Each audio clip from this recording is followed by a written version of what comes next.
Política monetaria en el Perú. Introducción. El presente trabajo sobre la política monetaria nos hará ver que cada país en sí necesita una forma de controlar o estabilizar su flujo de efectivo, debido a que existen diversos factores que lo alteran, pero estas van a ser aplicados de distintas maneras dependiendo de las necesidades de cada país. Quien se encarga de difundir, plasma estos ideales será nuestra autoridad monetaria, el BCRP, en nuestro caso. Ahora nos enfocaremos en analizar la importancia de esta política y sus herramientas que son necesarias para alcanzar el objetivo del presente estudio. Y finalizar con la comparativa de los últimos gobiernos con sus políticas aplicadas. Para la mayoría de los bancos centrales el fin principal de la política monetaria es mantener la inflación baja y estable. Sin embargo, en una economía de mercado, los bancos centrales no pueden controlar la inflación directamente. Tienen que utilizar instrumentos tales como las tasas de interés, cuyos efectos sobre la economía son inciertos. Y tienen que depender de información incompleta acerca de la economía y sus expectativas. Algunos bancos centrales utilizan el crecimiento del dinero o el tipo de cambio como objetivos intermedios para guiar las decisiones de política. Otros bancos realizan una aproximación más ecléctica y consideran una serie de factores. Capítulo I. Política económica. Definición. Cada país establece determinadas políticas para lograr sus metas, sus objetivos y sus planes estratégicos. Para ello requiere de un plan económico para posicionarse en el mercado internacional. El encargado de implementar estas medidas es el Poder Ejecutivo mediante los órganos fiscales y administrativos, los cuales establecen las líneas que deben seguirse. Es importante destacar que existen instrumentos más fuertes que otros, no obstante todos son parte de un mismo proceso. El objetivo primario es el control de la economía, y el gobierno central actúa con base en el análisis de las variables. Además, existe una interdependencia entre todos los actores y estrategias. La política económica persigue como objetivo la obtención del óptimo económico para el Estado y para dar cumplimiento a dicho objetivo aplica las medidas que considera necesarias para su logro. Los ciudadanos requieren contar con la mayor cantidad de oportunidades, y el Estado desde un punto de vista idealista debe proveer de estas posibilidades. El tema del empleo se relaciona directamente con el tipo de salario, es decir, existe una relación directamente proporcional entre la cantidad de empleos generados y el nivel de remuneración. El problema del empleo es un tema crucial para cualquier gobierno. Todos los gobiernos, no importa su espectro ideológico, izquierda, derecha o centro, enfrentan el mismo problema, es decir, el empleo como un problema que requiere atención inmediata.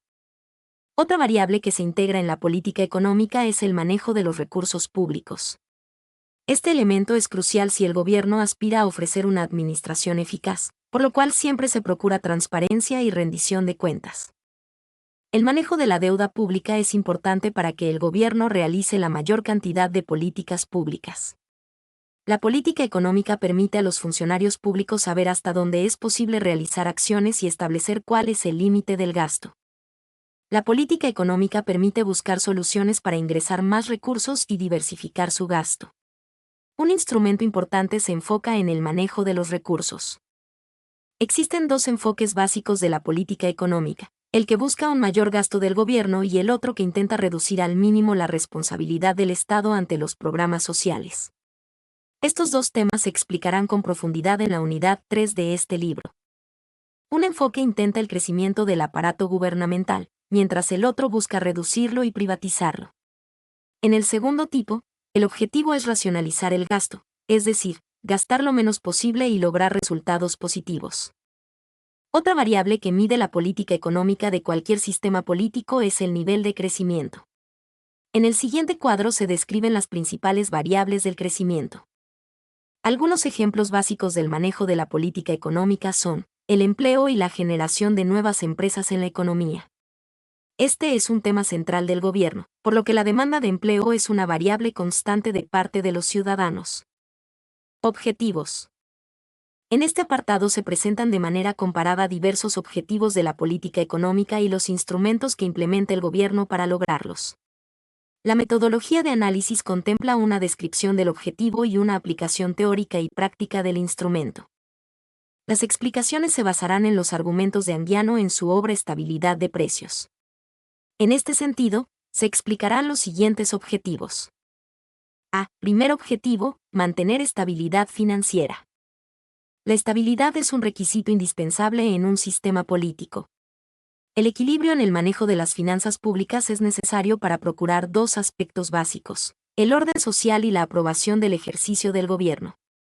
La ausencia de estabilidad produce no solo el riesgo de alza de precios y deuda pública excesiva, sino también la insatisfacción de los ciudadanos respecto a las políticas del gobierno en turno. Para evitar estos sobresaltos, el gobierno establece el siguiente instrumento: controlar el nivel de crecimiento. El gobierno mantiene un nivel de crecimiento estable y constante. Esto produce un nivel de crecimiento aceptable. Este puede ser lento o rápido, lo importante es que año tras año sea mayor que el anterior. Para lograr la efectividad se promueve la inversión extranjera directa, es decir, se abre el mercado interno a la inversión privada extranjera, con lo cual se puede generar empleo. Este instrumento fomenta la inversión, pero la parte negativa es que genera un ambiente vulnerable para la inversión local, nacional. No obstante, los empresarios nacionales ofrecen elevar el nivel de calidad de los bienes y servicios, lo cual beneficia la competencia y evita los monopolios. B. Segundo objetivo, establecer relación de negocios entre diversos actores. En esta interacción participan actores políticos, económicos, sociales y aquellos que promueven la cultura. La inversión en un sistema político implica una red de participantes, entre los cuales existen aquellos de primera importancia y quienes son secundarios. En un primer plano se encuentran los actores políticos quienes determinan proponer, modificar o derogar ciertos ordenamientos legales que pueden beneficiar o afectar al segundo actor en importancia, es decir, los empresarios. Tercer objetivo, aprobar y modificar acuerdos comerciales con otros países. Para lograr esta meta se establece el instrumento de encontrar el balance entre las exportaciones y las importaciones, el cual se determina por el tipo de acuerdos y tratados comerciales entre países. Una economía que aspira al crecimiento mantiene relaciones de negocios en el ámbito transnacional. Esto requiere una economía abierta de libre mercado, en la cual existan las condiciones para la competencia entre empresarios nacionales y extranjeros, así como propiciar las pequeñas y medianas empresas. Cuarto objetivo, fomentar el ahorro. Para lograr este objetivo el gobierno establece políticas de austeridad, es decir, limitar el gasto. La disminución de egresos. Es una meta que no todos los gobiernos logran, ya sea porque el costo de programas y burocracia es muy alto, o bien, porque no existen planes y habilidad de los funcionarios para jerarquizar las prioridades. El instrumento se enfoca en dos tipos de políticas: primero, recortes al presupuesto, y segundo, la disminución de la estructura gubernamental. En el primero se eliminan programas que se consideran como innecesarios o demasiado costosos en el plazo inmediato. En el segundo, se determina la privatización de algunas instituciones públicas, o bien, su desaparición porque representan un gasto excesivo. Clasificación de políticas económicas. Política fiscal. La política fiscal es una rama de la política económica que configura el presupuesto del Estado como variable de control, para asegurar y mantener la estabilidad económica y evitar situaciones de inflación o desempleo.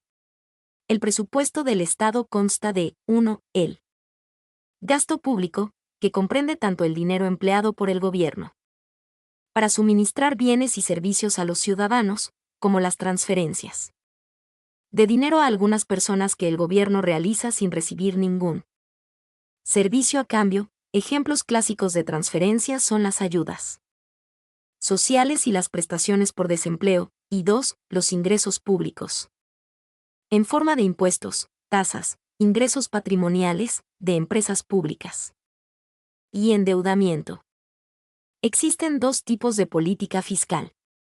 Y política fiscal expansiva, que genera un déficit en los presupuestos de Estado, es decir, una situación en que el gasto público es superior a los ingresos fiscales, que se financia mediante la emisión de deuda pública.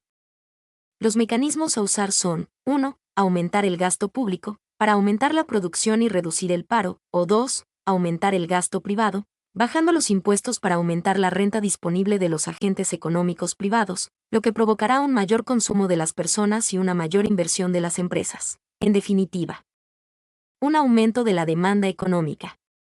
Se denomina o expansiva, porque se ejecuta para estimular el crecimiento económico y crear empleo. 2. Política fiscal restrictiva, que genera un superávit en los presupuestos del Estado, es decir, una situación en que el gasto público es inferior a los ingresos fiscales. Los mecanismos son los contrarios que en la expansiva. 1. Reducir el gasto público, para bajar la demanda y por tanto la producción, o 2. Reducir el gasto privado, subiendo los impuestos para que los ciudadanos tengan una renta menor, disminuyan su consumo y, con ello, la demanda económica. Se ejecuta cuando la economía conoce un periodo de excesiva expansión y tiene necesidad de frenarse para evitar el aumento de los precios. Inflación. La idea básica que orienta la política fiscal de estabilización económica y que comparte con la posición monetarista es la comprensión de que los problemas del paro y de la inflación tienen su origen en que la demanda global no se corresponde con las necesidades de la producción. Y frente a la posición monetarista, que pretende influir sobre esta demanda mediante el control de la oferta monetaria, la política fiscal lo hace influyendo sobre el gasto, ya sea público o privado. Es fácil entender, por tanto, por qué los espíritus más conservadores prefieren las políticas monetarias a las fiscales. No requieren la intervención directa del Estado en el mercado. Suprime el manejo directo de los gastos y los impuestos, por no hablar del gran presupuesto, implícito en el sistema keynesiano. Es una fórmula para reducir al mínimo el papel del gobierno, para volver al mundo más sencillo del pasado. Ahora bien, en el caso de que se decida la conveniencia de un déficit presupuestario, este puede cubrirse de dos formas: con un endeudamiento del Estado frente al público, que utilizando una parte de sus ahorros suscribe precisamente la deuda pública, o con un endeudamiento del Estado con el Banco Central, que emite billetes a favor del Tesoro. En este caso se habla de deuda ficticia, ya que el banco emisor es un organismo de la administración pública. Política exterior. Con frecuencia se ha atacado a la concepción realista de la política exterior argumentando que su concepto medular, es decir, el interés nacional, no ofrece una norma aceptable para el proceder político. Este argumento se fundamenta principalmente en dos razones: la verdad del concepto y su condición susceptible a ciertas interpretaciones, tales como de imperialismo sin límites y nacionalismo cerrado, que no concuerdan con la tradición norteamericana de política exterior. Considerando los motivos que refiere, el argumento se puede calificar de sólido, pero no logra invalidar la utilidad del concepto. En dos aspectos, el concepto de interés nacional guarda similitud con las grandes generalidades de la Constitución, entre las que destacan el bienestar general y el proceso establecido. Contiene un significado residual inherente al concepto mismo, pero, fuera de estos requisitos mínimos, su contenido puede recorrer toda la gama de significados que ofrezcan una compatibilidad lógica con el mismo. Tal contenido es determinado por las tradiciones políticas y por el contexto cultural total en el que una nación formula su política exterior. Por ende, el concepto de interés nacional incluye dos elementos: uno de ellos es requisito lógico y, en ese sentido, necesario, y el otro es de carácter variable y está determinado por las circunstancias. Toda política exterior que opere bajo la normatividad del interés nacional debe comportar, obviamente, cierta relación con la entidad física, política y cultural que conocemos con el nombre de nación. En un mundo donde varias naciones soberanas compiten entre sí y rivalizan por el poder, las políticas exteriores de todas las naciones, por necesidad, deben referirse a su supervivencia como requisito mínimo. Así, toda nación realiza aquello que no le queda más remedio que llevar a cabo: proteger su identidad física, política y cultural contra la invasión de cualquier otra nación. La supervivencia de la identidad de una unidad política, llámese nación, representa el mínimo irreducible, el elemento indispensable de sus intereses frente a otras unidades. De manera aislada, es relativamente sencillo determinar su contenido en una situación concreta. Este engloba la integridad del territorio de la nación, de sus institucionales políticas y de su acervo cultural. Así, el bipartidismo en la política exterior, particularmente en tiempos de guerra, ha sido un factor de fácil consecución con la promoción de estos requisitos mínimos del interés nacional. Sin embargo, por lo que respecta a los elementos variables del interés nacional, la situación cambia. Política de rentas. La política de rentas consiste en un conjunto de acciones mediante las cuales el sector público intenta influir sobre los diferentes tipos de ingresos de los agentes económicos. Algunos de los aspectos en los que interviene son los salarios, los precios de ciertos bienes, algunos beneficios o las rentas de determinados colectivos. El objetivo de la política de rentas es, por un lado, intentar fomentar la eficiencia económica, es decir, regular la asignación de recursos en un determinado sector o actividad y aumentar la productividad. Por otro lado, fomentar la equidad redistribuyendo la renta entre diferentes agentes económicos. Los instrumentos que utiliza para conseguir esos objetivos son muy variados y son instrumentos que a su vez son complementarias o incluso son a su vez de política fiscal o monetaria. Desgravaciones fiscales. Control de precios y salarios. Formulación de consejos o fomento de acuerdos entre los agentes sociales, empresarios y sindicatos. Subvenciones a empresas o determinados sectores. Generalmente la política de renta se utiliza para evitar el excesivo crecimiento de los ingresos salariales. Para ello se suele combinar con una política de control de precios de corte monetario como la política restrictiva que acabamos de estudiar.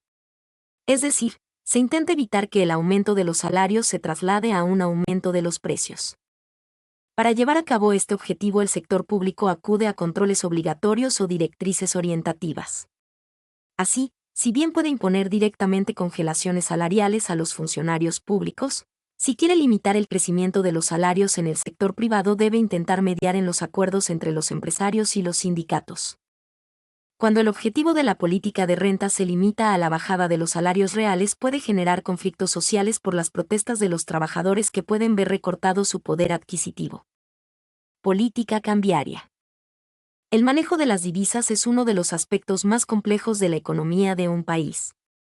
Conseguir un tipo de cambio adecuado a la realidad y a las circunstancias económicas es una tarea compleja y de gran importancia que tiene efectos en los más diversos aspectos de la vida económica de un país. Pues bien, la implementación de instrumentos y medidas aplicadas por un gobierno, con el objetivo de regular el tipo de cambio de una moneda se conoce como política cambiaria. La política cambiaria busca controlar el tipo de cambio ideal de una divisa, puesto que el tipo de cambio tiene efecto directo sobre diversos aspectos de la economía de un país, y es definitiva en el manejo de la inflación, las exportaciones e importaciones, lo que a la vez redunda en el empleo y el crecimiento económico. Política comercial. La política comercial se define como el manejo del conjunto de instrumentos al alcance del Estado, para mantener, alterar o modificar sustantivamente las relaciones comerciales de un país con el resto del mundo. Comprende, entre otros, la política arancelaria, que es un mecanismo protector y de captación de recursos para el erario nacional bajo la forma de impuestos indirectos, que gravan las operaciones del comercio exterior, añadiendo un componente artificial al precio del artículo y volviéndolo, por tanto, menos competitivo. Sin embargo, ¿cómo se conforma la política comercial, es decir, qué instrumentos son los más utilizados o conocidos? El arancel. Es el instrumento más común de protección pero no es el único y los países pueden restringir su comercio exterior de muchas otras maneras. Las barreras arancelarias continúan cayendo como resultado de negociaciones multilaterales. Los subsidios a las exportaciones son impuestos negativos, ya que su propósito es incrementarlas desplazando el gasto extranjero hacia los productos domésticos. Restricciones cuantitativas. Se logra limitando el volumen físico en las cuotas de importaciones y exportaciones. Dumping. Es una discriminación de precios internacionales se presenta cuando un monopolista cobra un menor precio a los compradores extranjeros que a los compradores domésticos por un bien igual o comparable. Política monetaria. Es un conjunto de medidas de la autoridad monetaria cuyo objetivo principal es conseguir la estabilidad del valor del dinero y evitar desequilibrios prolongados en la balanza de pagos. Se concentra en el manejo de la cantidad de dinero y de las condiciones financieras, como las que se refieren a tasas de interés, volúmenes de crédito, tasas de redescuento de encajes, y otras. Está estrechamente ligada a la política cambiaria, para el control de la cantidad de dinero, y a la política fiscal, cuando la autoridad monetaria debe proveer créditos al sector fiscal o financiarle su déficit presupuestario. Los instrumentos utilizados por la política monetaria son las tasas de redescuento, las tasas de encaje, la emisión, controles sobre las tasas de interés y movimientos internacionales de capital entre otros. Capítulo 2. El dinero. El dinero, activo fundamental. Desde tiempos remotos el hombre ideó sistemas para dar valor a las cosas y poder intercambiarlas. Primero se utilizó el trueque, después el intercambio y luego surgió el dinero. El dinero es un activo fundamental en todas las economías modernas. No es posible imaginar la existencia de una economía moderna que funcione sin dinero o sin algo muy parecido al mismo. Su ausencia obligaría a la economía a desenvolverse en un sistema de trueque, el que traería aparejada una serie de conflictos, debidos a asincronía de necesidades. No siempre la necesidad del individuo hacerá la provisión de servicios de B, a cambio del bien que A le provea. Muy posiblemente estas necesidades no se presenten en forma coincidente, cruzada y simultánea, lo que dificultaría el trueque. El dinero no hace imprescindible la doble coincidencia y simultaneidad de necesidades. Un individuo puede entregar bienes a cambio de dinero, y en un momento diferido del tiempo cambiar ese dinero por otros bienes o servicios, sin que los vendedores estén necesariamente interesados en los bienes que el comprador tiene para ofrecer. Como consecuencia de lo anterior, el dinero permite contabilizar separadamente la venta de un bien o servicio y la compra de otro. Falta de divisibilidad. Aunque las necesidades fueran coincidentes, probablemente las diferencias de precios entre los bienes ofertados en trueque requerirían el fraccionamiento de algún bien o servicio, lo que a veces resulta impracticable. Transportabilidad. Contar con bienes o servicios disponibles para el trueque requiere de una capacidad de transporte y disponibilidad que no resulta accesible para todos los bienes. Por ejemplo, las cosechas de granos. Durabilidad. Muchos bienes tienen precios que resultan convenientes al vendedor, siempre y cuando la venta de los mismos se realice dentro de un lapso predeterminado, transcurrido el cual el bien rápidamente pierde valor. Por lo que los bienes perecederos no serían susceptibles de almacenaje por tiempo prolongado, a pesar de ser valiosos para los individuos. La aparición del dinero resolvió estos inconvenientes, y la economía monetaria generó grandes beneficios en términos de eficiencia para la sociedad. El dinero hace posible la especialización del trabajo. Individuos que proveen bienes o servicios escasos, que pueden ser demandados en zonas lejanas, o por muy pocos individuos, pueden aún subsistir en una economía monetaria. Además, permite una distribución más eficiente de los recursos, dado que posibilita una asignación más precisa de recursos monetarios a los factores empleados en producir bienes. Definir el dinero es algo difícil, en gran parte debido a que hay diversos y distintos tipos de activos que pueden calificar como dinero, monedas, billetes, cuentas corrientes, cuentas de ahorro y otros. Por tanto, los economistas han clasificado los diferentes tipos de dinero y cuasi dinero en varios agregados de acuerdo a su liquidez. La tendencia de los seres humanos a intercambiar cosas entre sí con la intención de atender necesidades no cubiertas parece formar parte de su propia condición y viene siendo la actividad básica en todas las culturas desde el principio de los tiempos conocidos. Muchos y muy diversos son los elementos, siempre tomados de la naturaleza, que las sociedades han asumido como medida de valor o patrón de referencia, hasta que, buscando estabilidad y control por parte de los poderes públicos, llegaron las monedas. El dinero es un elemento indispensable en nuestra vida, así, todas las compras de bienes las hacemos con dinero y el salario que recibimos por nuestro trabajo es en forma de dinero. Por ello vamos a tratar de explicar qué se entiende por dinero, los motivos por los que la gente desea mantenerlo o desde cuando existe tal y como lo conocemos en la actualidad. Fuente, elaboración propia. Funciones del dinero. La definición del dinero normalmente, en nuestra vida diaria se asocia la palabra dinero con renta o riqueza. Así en el lenguaje habitual se dice que una persona gana mucho dinero o que tiene mucho dinero. Además, cuando hablamos de dinero solemos referirnos a los billetes y monedas que utilizamos cotidianamente para realizar transacciones. Sin embargo, en economía, se entiende por dinero cualquier bien que cumpla las siguientes funciones. Y, ser medio de pago, universalmente aceptado por todos los individuos que formen parte de ese país, para así facilitar los intercambios. 2. Ser depósito de valor, para lo cual debe tener unas características de durabilidad o permanencia en el tiempo que permitan el ahorro, traspasar consumo presente a consumo futuro. 3. Ser unidad de cuenta. Debe ser la unidad de medida en que se expresen los precios de todos los bienes y servicios que haya en la economía. Esto se llama ser bien numerario. Podemos pues definir entonces al dinero como el medio legal para realizar los pagos, que se representa por medio de monedas o billetes y se usa como unidad de medida en las transacciones económicas. Para cumplir la función medio de pago, un bien debería tener las siguientes propiedades intrínsecas. A. Homogeneidad, es decir, unidades idénticas o parecidas. B. Tamaño y peso pequeños en relación con su valor. C. Divisibilidad en unidades suficientemente pequeñas para poder intercambiar cualquier bien. Para cumplir la función depósito de valor, un bien debería tener las siguientes propiedades. A. Durabilidad, es decir, para poder ser un medio de mantener riqueza, ahorro, ha de ser duradero en el tiempo. B. Dificultad de falsificación, ya que, si cualquiera pudiera producir dinero, perdería su valor.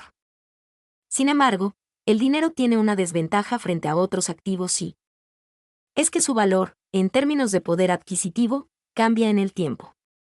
En economías con baja inflación el dinero cumple su función de reserva de valor, pero en economías con altas tasas de inflación, el dinero muchas veces pierde esta función, que por lo general pasa a ser cumplida por un activo real o por una moneda extranjera más estable. Con la sustitución de la moneda nacional por la moneda extranjera, el dólar, que se produjo en países con alta inflación, la moneda nacional perdió paulatinamente sus funciones de depósito de valor, unidad de cuenta y medio de pago. A este proceso se le ha denominado dolarización.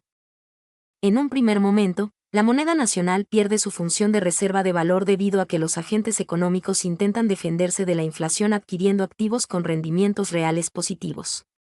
La compra de un terreno o la conversión de los ahorros denominados en soles a moneda extranjera son acciones típicas en este caso.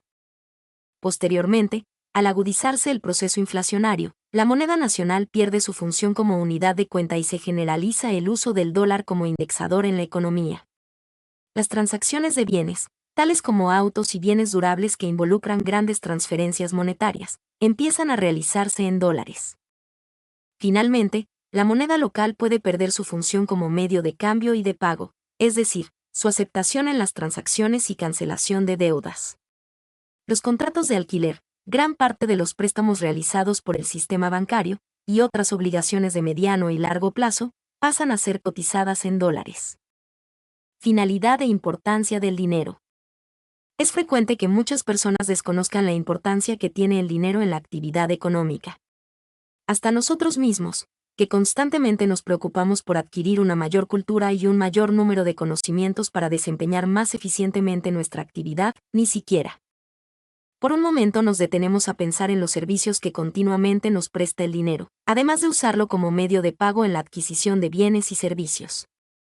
El dinero es el medio que permite en todo tipo de sociedad se practique en alto grado la división del trabajo, al permitir que tanto los bienes terminados, como los que se encuentran en proceso de producción sean intercambiados unos por otros. En la economía moderna, el dinero es considerado como el lubricante del sistema económico, ya que es el mecanismo que pone en movimiento el proceso de producción, permitiendo la acumulación de capital por medio de ahorro y la inversión, que como ya sabemos son factores de gran importancia para el crecimiento económico. Autoridad monetaria. El valor del dinero en el mercado no es estable, del mismo modo que no lo es el valor del resto de los bienes y servicios. La variación de los precios, en el caso del dinero, el poder adquisitivo, dependerá de las valorizaciones de los sujetos actuantes en el mercado. De la idea de la estabilización del valor de la moneda surge la búsqueda de un estándar monetario que, según se dice, el gobierno debería adoptar para manipularlo a los efectos de mantener estable su poder adquisitivo.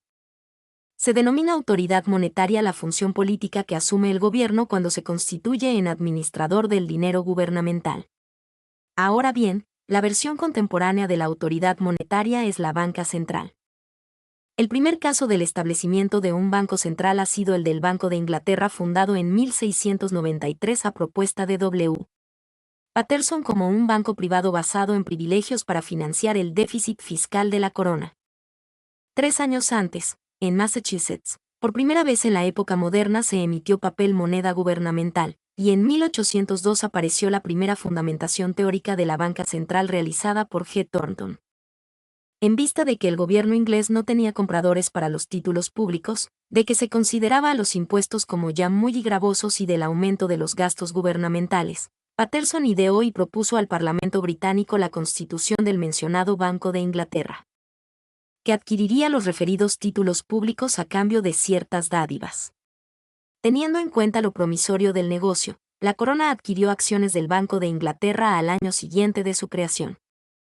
No debemos dejarnos engañar por Marshall cuando afirma que la función del legislador en lo que a moneda se refiere es actuar lo menos posible, pues, solo con diferencias de grado en el tiempo, defendió progresivamente la necesidad de una institución pública como el Banco de Inglaterra, dependiente del gobierno, y su función como artífice o ejecutor de la política monetaria.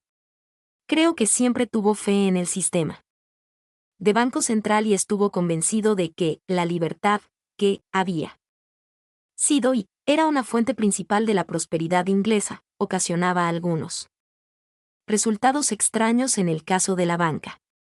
Creyó Marshall que la mejor forma de combatir las perturbaciones del valor del dinero y cíclicas del crédito era establecer un sistema monetario flexible, es decir, un sistema que atendiese tanto los drenajes internos que surgen de una demanda de dinero creciente en periodos de crisis y pánicos bancarios, como los drenajes externos, y controlado por una autoridad que actuase como administrador de la política monetaria. Para ello, el Banco Central o emisor debía encargarse del manejo de la base monetaria, mediante el incremento y cuidado de las reservas y mediante la emisión de billetes de pequeña denominación que sustituyesen en las transacciones pequeñas a la moneda fraccionaria acuñada, y perseguir la regla de fijar las variaciones de la oferta monetaria conforme a las necesidades cambiantes de los negocios. Los bancos centrales fueron concebidos inicialmente como bancos privados encargados de financiar al Estado y de poner en circulación el dinero fiduciario. Hoy día, los bancos centrales mantienen el privilegio de emitir billetes en régimen de monopolio y además tienen encomendadas otras funciones entre las que destacan la conducción de la política monetaria con el objetivo de lograr la estabilidad de precios, la vigilancia del sistema crediticio para lograr el objetivo de estabilidad financiera y velar por el funcionamiento del sistema de pagos. Es así como la política monetaria es la acción de las autoridades monetarias encaminada a controlar las variaciones de la cantidad de dinero, denominada oferta monetaria. Banco Central de Reserva del Perú. El BCRP es un ente independiente del Ministerio de Economía y Finanzas, MIF, y es el encargado de las políticas monetaria, control de la inflación y cambiaria, manejo del tipo de cambio o precio del dólar. En el marco de la Constitución Política del Perú y de su ley orgánica, el Banco Central de Reserva del Perú cuenta con la autonomía y los instrumentos de política monetaria que le permiten cumplir su objetivo de preservar la estabilidad monetaria. Finalidad. La Constitución Política del Perú indica que la finalidad del BCRP es preservar la estabilidad monetaria. El Banco Central anuncia una meta de inflación de 2,0%, con un margen de tolerancia de un punto porcentual hacia arriba y hacia abajo. Las acciones del BCRP están orientadas a alcanzar dicha meta. La inflación es perjudicial para el desarrollo económico porque impide que la moneda cumpla adecuadamente sus funciones de medio de cambio, de unidad de cuenta y de depósito de valor. Asimismo, los procesos inflacionarios distorsionan el sistema de precios relativos de la economía, lo que genera incertidumbre y desalienta la inversión, reduciendo la capacidad de crecimiento de largo plazo de la economía. Más aún, al desvalorizarse la moneda con alzas generalizadas y continuas de los precios de los bienes y servicios, se perjudica principalmente a aquellos segmentos de la población con menores ingresos debido a que estos no tienen un fácil acceso a mecanismos de cobertura contra un proceso inflacionario. De esta manera, al mantener una baja tasa de inflación, el BCRP crea las condiciones necesarias para un normal desenvolvimiento de las actividades económicas, lo que contribuye a alcanzar mayores tasas de crecimiento económico sostenido. Funciones.